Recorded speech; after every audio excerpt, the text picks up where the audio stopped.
Baik, Assalamualaikum warahmatullahi wabarakatuh.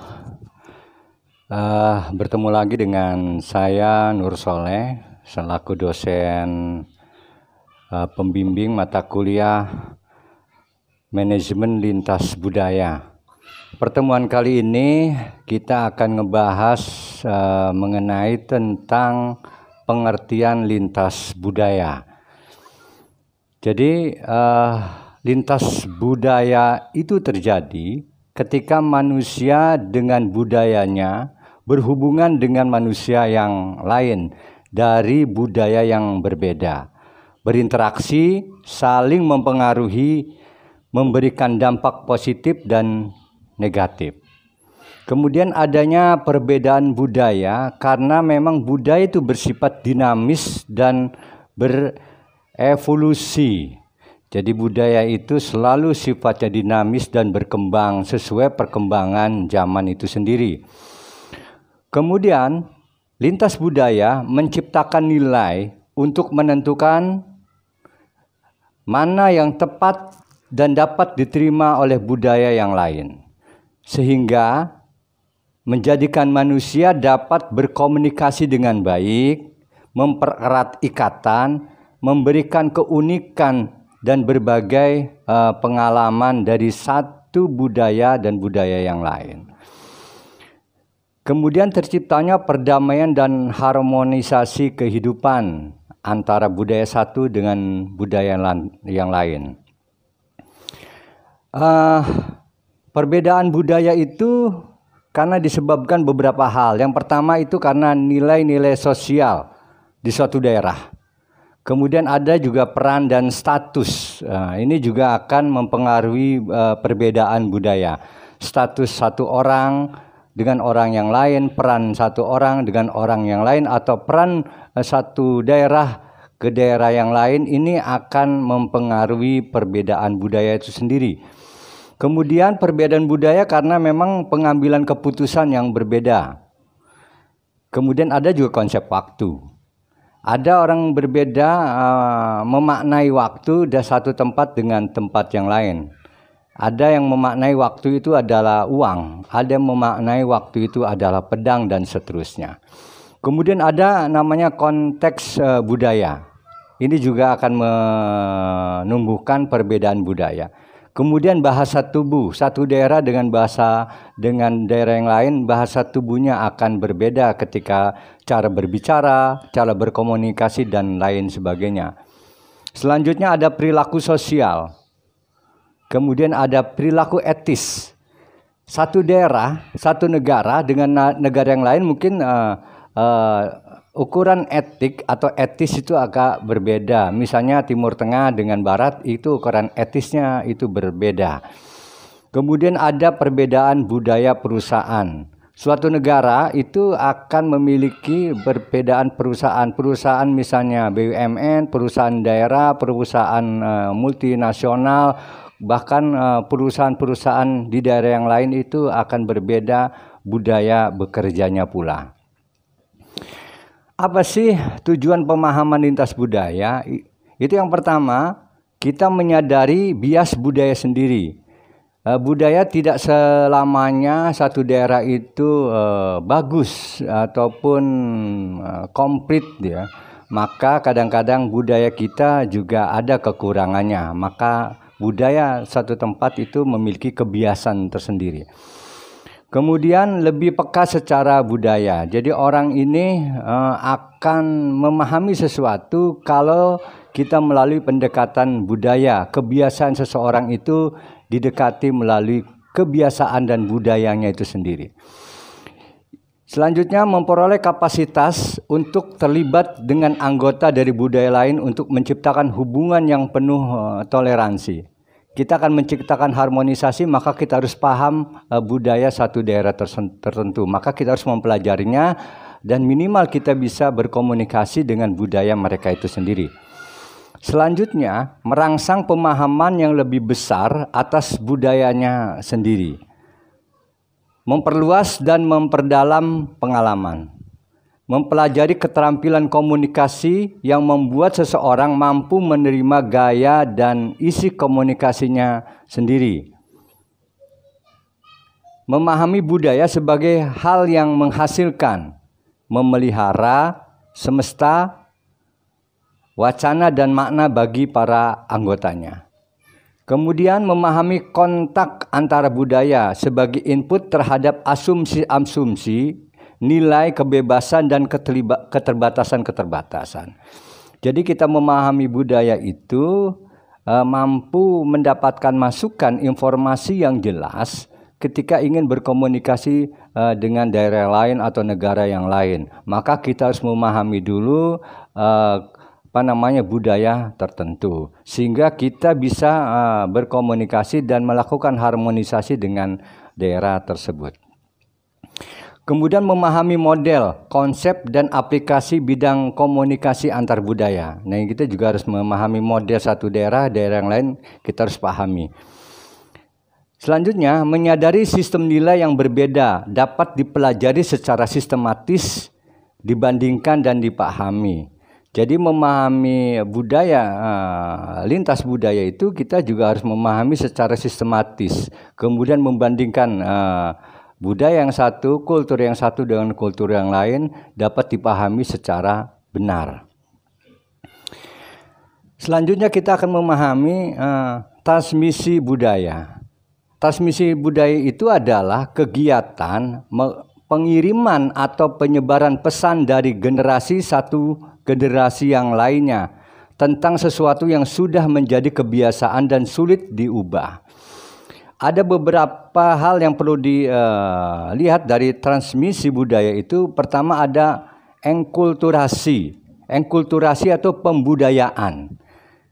Itu proses seseorang individu mempelajari dan menyesuaikan alam pikiran dan sikapnya dengan kebudayaannya atau adat, norma, dan peraturan. Yang kedua ada namanya sosialisasi, yaitu proses berkaitan dengan proses belajar kebudayaan dalam hubungannya dengan sistem sosial seseorang individu dari masyarakat, anak-anak sehingga masa tuanya belajar pola-pola tindakan dalam interaksi dengan individu lain di sekelilingnya. Yang ketiga ada namanya akulturasi. Proses sosial yang timbul bila suatu kelompok manusia dengan suatu budaya tertentu dihadapkan dengan unsur-unsur dari suatu kebudayaan asing. Sehingga unsur-unsur kebudayaan asing tersebut lambat laun dapat diterima dan diolah ke dalam kebudayaan sendiri tanpa menyebabkan hilangnya kebudayaan itu sendiri. Ada namanya disebut dengan proses asimilasi. Proses ini yang timbul bila ada kelompok manusia dengan latar kebudayaan yang berbeda saling bergaul secara intensif dalam waktu yang cukup lama. Perubahan sifat khas ini munculnya kebudayaan baru, biasanya kelompok-kelompok mayoritas yang paling dominan. Nah, sekarang kita akan melihat bahwa budaya satu tempat atau suatu negara dengan negara yang lain itu akan terjadi lintas budaya yang sangat kuat. Maka orang menyebutnya itu adalah globalisasi lintas budaya dan cegar budaya.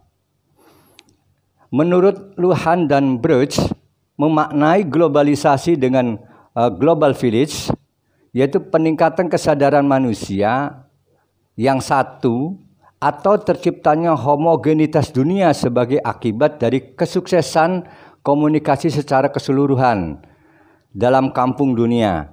Saat ini betapa mudahnya orang melakukan komunikasi jarak jauh, tidak hanya antar kota tetapi negara yang lokasinya yang berjauhan. Nah, globalisasi ini tercipta karena memang satu daerah dengan daerah lain disebabkan karena komunikasi yang sangat lancar. Sehingga satu daerah akan terbebas oleh sekat-sekat wilayah, bahkan sekat-sekat bahasa dan sekat-sekat budaya, menjadi satu kekuatan satu perkumpulan namanya globalisasi. Apa yang mengikat globalisasi itu? Globalisasi itu, nilai globalisasi dilihat dari sisi dimensi ekonomi. Jadi orang sekarang globalisasi dari sisi ekonomi. Orang akan mengikuti sebuah negara yang memiliki kekuatan ekonomi, sebuah daerah yang memiliki ekonomi yang sangat baik. Sehingga satu daerah dengan yang lain, pertukaran barang itu akan serba mudah karena memang sudah tidak ada batas wilayah karena terjadi globalisasi tersebut.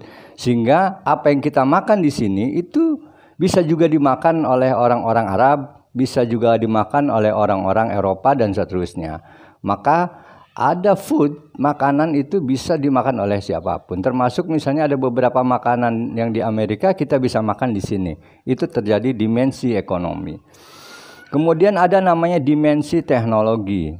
Globalisasi memiliki nilai atau memiliki dimensi namanya teknologi. Ciri dari globalisasi itu peningkatan kemampuan teknologi yang sangat luar biasa. Kita bisa nonton pertandingan sepak bola di Italia, juga di Inggris dalam waktu yang bersamaan dengan menggunakan teknologi. Begitu juga sistem politik. Sistem politik juga akan terpengaruhi satu negara dengan negara yang lain.